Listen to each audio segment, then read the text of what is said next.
महाराष्ट्र के मुख्यमंत्री देवेंद्र फडणवीस ने गुरुवार को कहा कि विधानसभा चुनाव में मतदान फीसदी में 5% की वृद्धि पूरी तरह से भारतीय जनता पार्टी नीति गठबंधन के लिए लाभकारी रही, क्योंकि यह विपक्षी महाविकास आघाड़ी की विभाजनकारी राजनीति और फर्जी बयानबाजी की प्रतिक्रिया थी, जिसके परिणाम स्वरूप बीजेपी को शानदार जीत मिली। इंडिया इकोनॉमिक कॉन्क्लेव में फडणवीस ने कहा कि कांग्रेस शरद पवार के नेतृत्व वाली राष्ट्रवादी कांग्रेस पार्टी और शिवसेना यूबीटी के नेतृत्व वाले एनडीए का प्रदर्शन लोकसभा चुनावों में अपने चरम पर पहुंच गया था, जब उन्हें कुल डाले गए मतों का 43.9% वोट मिला था। उन्होंने कहा कि एनडीए और बीजेपी नीट महायुति के बीच सिर्फ 0.3% का अंतर था।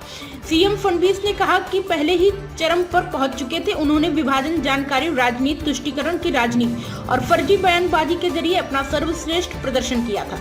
मतों में यह वृद्धि उसी की प्रतिक्रिया थी जिसका हमें लाभ हुआ। बीजेपी, शिवसेना, एनसीपी के नेतृत्व वाले महायुति गठबंधन ने 288 सदस्यीय महाराष्ट्र विधानसभा चुनाव में 235 सीट जीती थी तथा विपक्षी गठबंधन महाविकास आघाड़ी को 46 सीट पर समेट दिया। महाराष्ट्र में लोकसभा चुनाव में 61.5% मतदान हुआ था।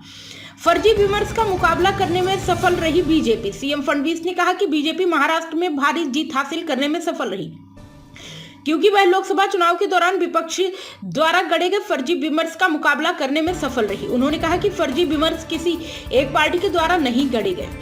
मुख्यमंत्री फडणवीस ने कहा कि चुनाव प्रचार के दौरान उनको वोट के धर्मयुद्ध का आह्वान विपक्षी एनडीए के उस आह्वान का जवाब था जिसमें उसने दंगों और आगजनी के लिए मुसलमानों के खिलाफ दर्ज मामलों को रद्द करने और आरएसएस पर प्रतिबंध लगाने की उलेमा बोर्ड की मांगों का समर्थन किया था। उन्होंने कहा कि all India Muslim personal law board के सदस्य सज्जाद नोमानी ने भी एक वीडियो अपील जारी कर एनडीए के पक्ष में वोट जिहाद का आह्वान किया।